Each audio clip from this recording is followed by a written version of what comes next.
Hey there, Central Ohio. I'm 10 Weather Impact meteorologist Michael Behrens here with you on this Friday. A beautiful weather Friday ahead of what is going to be another summer-like weekend here across Central Ohio. If you like this weather pattern, we've got more of it for the next couple of days, but changes, they come next week. So let's go ahead and dive into things right now. Your main weather impacts heading into this weekend will be the increasing temperatures. We're going to be pushing ourselves way back up there into the mid 80s as we head through this weekend. It is going to be another summer-like affair. So make sure that you are staying cool, staying hydrated, and are ready for that summer-like heat. That, of course, starts this afternoon. Plenty of sunshine across Central Ohio. Blue skies as we head out the door this afternoon, ready to start the weekend. Temperature right now hanging around 80 degrees. We're going to add a couple more to this number before the afternoon is said and done. So get ready for, again, that warm summer-like feel as you head out this afternoon or get off work later tonight. Look at some of these temperatures. We are up to 85 in Kenton, 87 in Bellefontaine, 84 London. That warm air pushing its way across Central Ohio. It's a little cooler to the east, still 74 in Caldwell. But as we take a bigger view here, that warm air is spreading in from the west. 85 Fort Wayne and Indianapolis. That's all heading our way, and it will stay in place as we head through the weekend. So again, get used to this pattern at least for the next couple of days. We're expecting that high here to creep up toward about the mid 80s this afternoon. Should settle in around close to that 82, 83 degree mark here in the city. But as you saw toward our west, some areas already warmer than that. We'll see clear skies as we head through tonight. Temperatures falling down into the low 60s and upper 50s once again between now and tomorrow morning. If you are heading outside, keep in mind the allergy index. We're at moderate levels today for the ragweed, and the mold remains at moderate levels as well. Trees and grasses, not really a factor in current conditions. When it comes to the rain, we did promise there's changes on the way, and that is still the case out there, but it won't come for a bit. We've got no chance for rain across Central Ohio all the way through the weekend and into the early part of next week. That climbs toward about 60% by Tuesday and then starts to drop back off by the latter half of the week. So we've only really got one good shot at rain, and then it's back into the dry weather pattern. So we're going to break the drought with this? I don't think so, but it is certainly going to help. This afternoon, nothing but sunshine. We've got some shower and storm activity in Indiana. That will stay to the west. There's nothing to really bring that our direction. So again, our forecast stays quiet hour by hour here through the rest of today. Looking nice. Only a few passing clouds. Very quiet conditions out there. Will stay that way through tonight into your Saturday. Here's Saturday morning looking nice and clear. Only a few passing clouds as we head through Saturday afternoon. It will be hot, but we don't think it's going to be enough instability to really bubble up any thunderstorm activity. Just not enough moisture in the air. So we're going to stay nice and quiet as we head through the weekend. That starts to change next week, though. So let's fast forward past Sunday into Monday evening. We're still quiet at this point, but a little bit of moisture is starting to work its way into Central Ohio. That will eventually turn to a better rain chance as we head into Tuesday. You can see by the second half of the day, Tuesday, rain will be pushing in across the region. Showers and thunderstorms will be a possibility through Tuesday evening. A lot of the moisture now going to make its way out of here before midday Wednesday. So we'll carry at least some chance for a little bit of rain into the start of Wednesday, but then it pushes on out, and then you can see our pattern turning back dry as we head toward Thursday. We're back into that sort of dry weather pattern, and this is probably only going to be a brief cool down that'll come with this round of rain. Here's your 10 Weather Impact 7-day forecast. 80 degrees locked in all the way through the weekend and into next week. Of course, tonight we've got 1st and 10 football. If you're heading out to those high school games, temperatures, warm-ups will be in the low 80s. We'll kick off upper 70s, and we'll work our way down through the 70s as those games go on. Tomorrow, Buckeyes are in town. Home game, night game. We add a couple degrees to the high. We're up to about 85. Kickoff still going to be around that 80 degree mark, and then we'll work our way down through the 70s throughout the game. By the time you're heading home, likely be in the upper 60s, but clear weather throughout, so it's going to be comfortable. Just make sure you stay hydrated and bring some sunscreen to the tailgate. Those temperatures out there, they will continue to stay in the mid 80s all the way through Monday. We will eventually push those temperatures down as we head into Tuesday. That rain will cool us some Tuesday, even more by Wednesday, dropping us likely into the 60s by Wednesday and Thursday afternoon. But I think once we get past the end of that week forecast, our temperature trend next weekend going to be heading back up. So if you like the summer weather, get out and enjoy it now. We're not saying we're done with it, but we got at least a little bit of a cool down in the forecast. And speaking of the forecast, there's a lot to do this weekend. Let's start things off with 1st and 10. It's week 7. Our sports team is covering a loaded slate of 10 games today. Game of the week, Olentangy Liberty hosting Upper Arlington. The Golden Bears looking to stay undefeated up against the reigning champs. You can listen to that game live on 97.1 The Fan, kickoff at 7. Then we'll have all the highlights from those games around Central Ohio. That'll be later tonight. 1st and 10 on 10 TV. That'll be right after our 11 p.m. brief newscast. Then, 24 hours later, the Buckeyes, they're facing off against another Big Ten team in the Minnesota Gophers. The Buckeyes are off to a 4-0 start and are playing with a lot of confidence, but this is conference play, and Minnesota is a pretty good football team. They may come into the horseshoe looking for the upset. That's why head coach Ryan Day says one of the keys to success for Ohio State is getting off to a quick start. Setting the tone with the first drive, with the first, play, the first quarter. You still have to play, you still have to finish, but it sets the tone. And when you can set a tone early in the game, especially in a college football game, it matters. So we want to get off to a fast start in this game, and the crowd will be a big part of it. And our team feeds off the crowd. I know the crowd feeds off our team. Again, those Buckeyes face off against Minnesota this weekend. Kickoff 7:30 Saturday in the Shoe. And if you want to hear more from Coach Day, you can always watch Game Time with Ryan Day to get all of the insights with the players and the coaches. Of course, the experts watching the Buckeyes. That'll be Saturday, 9 a.m. on 10 TV and 10 TV Plus. And this weekend, not just a normal game weekend at the Shoe, but it's also homecoming here at Ohio State University, and students will be celebrating starting today with the homecoming parade. It's the 113th annual homecoming celebration parade. It's one of the university's biggest running traditions. There'll be a whole lot of fun in the parade. The Grand Marshal is, of course, Brutus Buckeye, who is celebrating his 60th birthday. Whether you're a student, alumni, or family member or friend, you're invited to join the fun. Parade takes off from Ohio Stadium at 6 tonight, the West Stadium parking lot, then will end at the Ohio Union. And of course, it's not just sports. There's lots to do this weekend, so let's go and break down some of those events. The annual Columbus Coffee Festival is at the Franklin County Fairgrounds Saturday and Sunday. You'll be able to try drinks from 40 different coffee roasters. Ticket information on our website, 10tv.com. Speaking of coffee, taking you now inside the Biddy and Bo's coffee shop there, where a nationwide coffee shop chain where people with developmental disabilities can find a place to work, thrive, and feel valued. Kyle McKay has worked at the Upper Arlington location since it opened in early May. Says being part of the family there is one of his greatest joys. It makes me feel happy and me feel like I belong here. Kyle's also getting ready for the Columbus Buddy Walk. That's this weekend. The walk is a celebration of people with Down syndrome and an opportunity to support them and their families.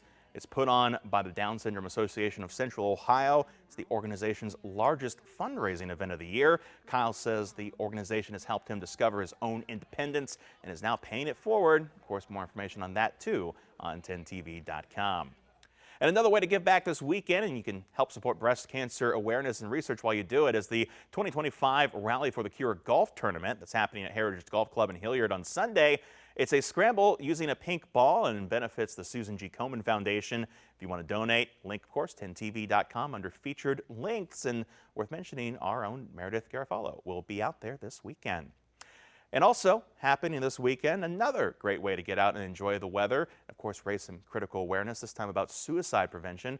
The Out of the Darkness Walk is Sunday at the Alum Creek Beach Lewis Center. Organizers are raising funds for the American Foundation for Suicide Prevention. The check-in starts at 9 and the event kicks off at 10:30. Two of the organizers shared what this walk means to them. Brings community and it builds a family. And like Stephanie said, no, we didn't ask to be a part of it, but we're here now. So we just want to uplift each other and embrace each other and care for one another.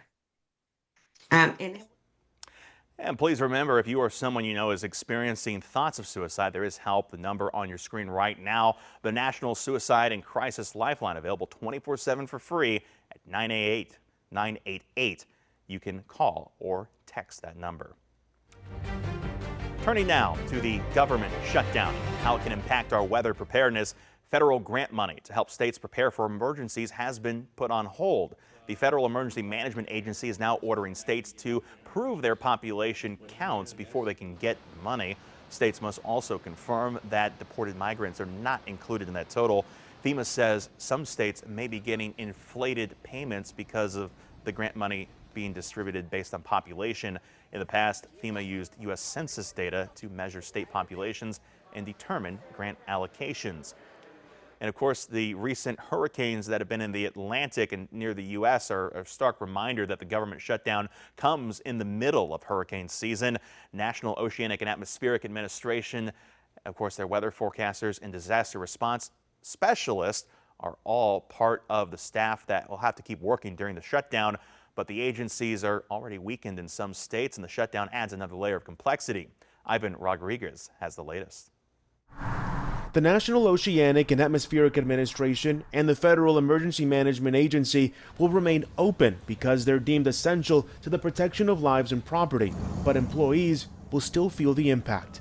They're doing the work without pay, without an understanding of when this shutdown is going to end. Will they get that back pay eventually? Chris Vygotsky with WiscoNet says he hopes the shutdown is resolved quickly so it doesn't severely impact the livelihoods of employees. The Weather Forecasting Agency has less than 4,000 employees for the first time in decades. It lost more than 560 people to layoffs, early retirement incentives, and other programs aimed at shrinking the size of the federal government. The agency has enough staff to accurately predict tropical storms and hurricanes, says a NOAA official who spoke to CNN on the condition of anonymity for fear of retribution. The question, of course, is for how long and what other supporting capabilities, if you will, might be compromised, especially with so many people being furloughed right now. With some local NWS offices short-staffed, former NOAA Administrator Richard Spinrad worries about weather events happening simultaneously across the country. What happens if we have another hurricane outbreak and some wildfires in the West, severe drought in the Midwest? All of a sudden, you're stretching that workforce so very thin with regard to providing those services across the country and for all of these different environmental hazards. I'm Ivan Rodriguez reporting.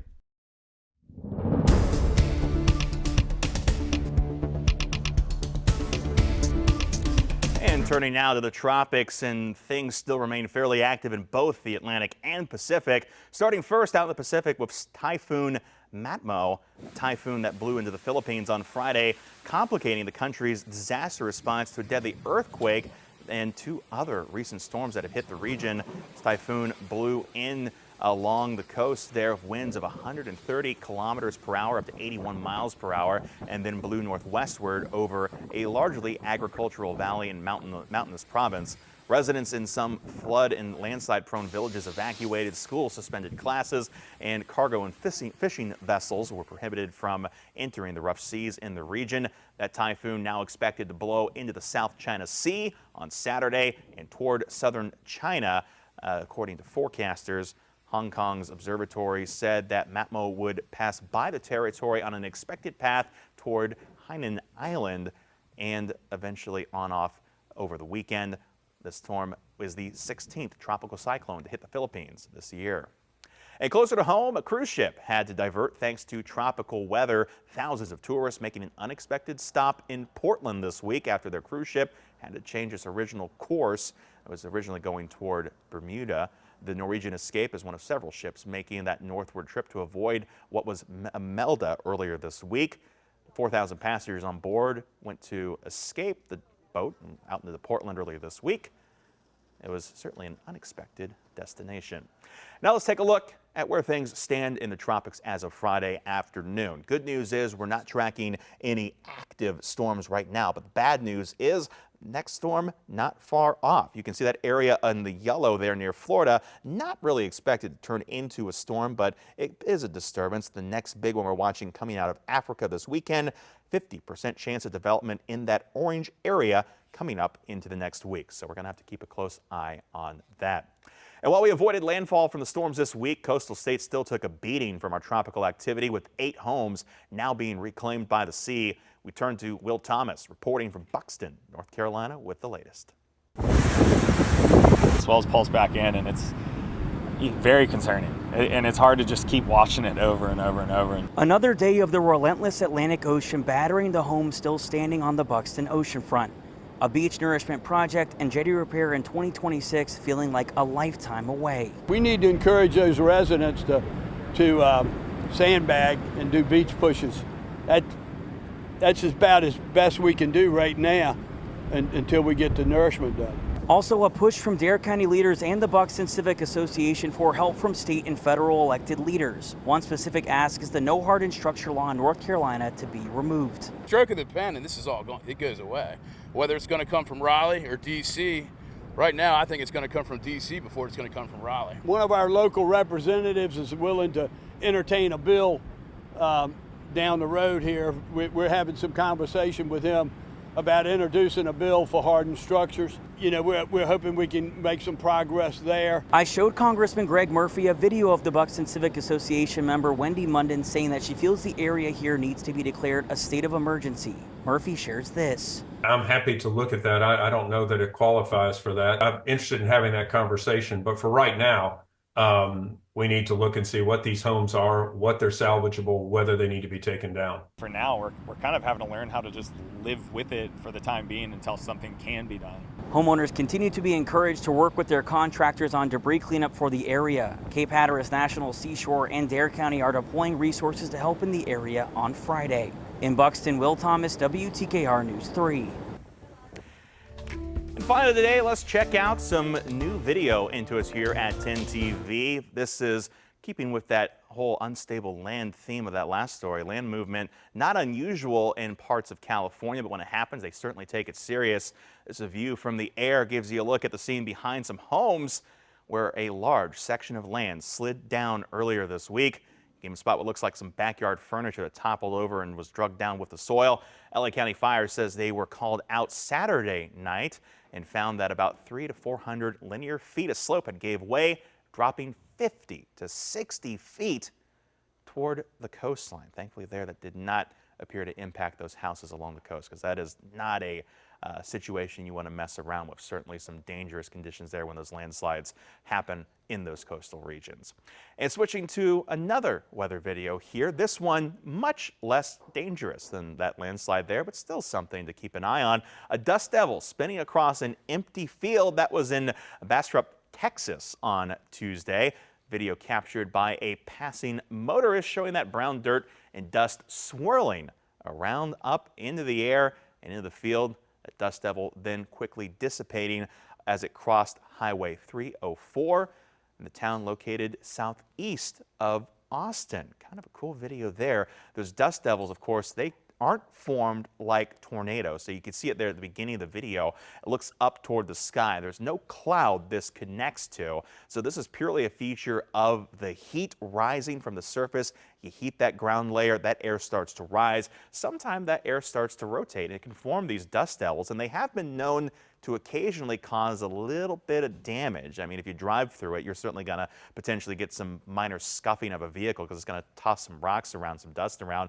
But if they're strong enough, they can actually cause some minor tree damage, even some damage to weak structures. So again, you don't really want to go dive into one of these, but if you can see it from a distance on a bright sunny day, not a bad way to get some cool weather video. And thanks to that motorist there for again taking that video down in Texas this week. Of course, our forecast, you might actually see some dust devils out there, especially because we are in harvest season. Some of those fields out there are already starting to get cleared, and we are on for some hot weather this weekend, especially for October as we push back up into the mid-80s. So if you catch any cool weather video, you can always send it to us here at 10 TV or on our social media pages. That's where you can also keep up to date with the latest forecast, because we do have changes on the way for next week. And later tonight, Chief Meteorologist Jerry Martz, he'll be here to break down your your latest weekend forecast, including for the Buckeye game and the chance of rain next week. Until then, you can find more online at 10tv.com.